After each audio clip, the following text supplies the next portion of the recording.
Big shock తగిలింది. మాజీ మంత్రి వైసీపీ సీనియర్ నేత అవంతి శ్రీనివాస్ రాజీనామా చేశారు. పార్టీ ప్రాథమిక సభ్యత్వానికి రాజీనామా చేస్తున్నట్లు వెల్లడించారు.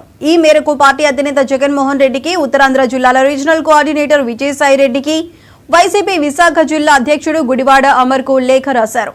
ఈ సందర్భంగా అవంతి శ్రీనివాస్ మీడియాతో మాట్లాడారు. శ్రీనివాస్ పలు సంచలన వ్యాఖ్యలు చేశారు.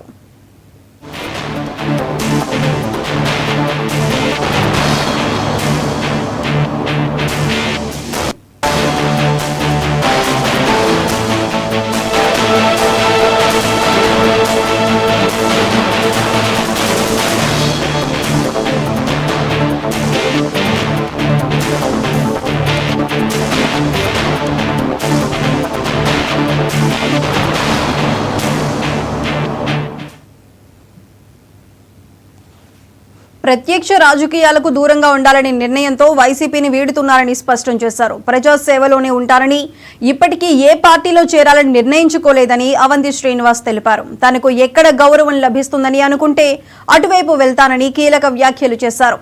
తన రాజకీయ జీవితంలో ఎలాంటి అవినీతికి పాల్పడలేదన్నారు. ప్రజాసేవ కోసమే రాజకీయాల్లోకి వచ్చానని స్పష్టం చేశారు. వైసీపీని ప్రజలు ఎందుకు తిరస్కరించారో తెలియటం లేదని పేర్కొన్నారు.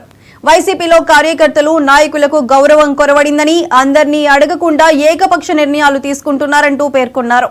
జమిలీ ముంచుకొస్తోందని ధర్నాలు చేయమంటున్నారు. ఇది మంచి పద్ధతి కాదని పేర్కొన్నారు. నాయకులు కార్యకర్తలను సంప్రదించకుండా ప్రజాస్వామ్యబద్ధంగా ముందుకు వెళ్లాలని సూచించారు. ఏకపక్ష నిర్ణయం కరెక్ట్ కాదన్నారు.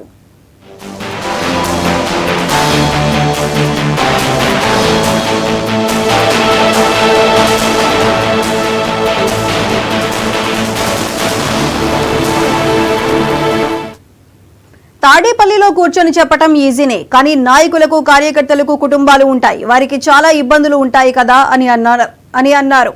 సూపర్ 6 పథకాలు అమలు చేయడానికి ప్రభుత్వానికి కనీసం 5 నెలల సమయం కూడా ఇవ్వకుండా నిరసనలు చేయాలని అనటం సరికాదన్నారు. రాష్ట్ర అభివృద్ధిని దృష్టిలో పెట్టుకుని ముందుకు వెళ్లాల్సిన అవసరం ఉందన్నారు. పార్టీలో అడ్జస్ట్ కాలేకపోయాను. వ్యక్తిగతంగా 5 ఏళ్లు మా కుటుంబానికి కూడా చాలా వరకు దూరం అయ్యానన్నారు. తన వ్యక్తిగత కారణాలతో ప్రత్యక్ష రాజకీయాలకు దూరంగా ఉండాలని నిర్ణయించుకున్నానని వివరించారు.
గుంటూరులో ఈ నెల 15న జరిగే మాలల మహాగర్జన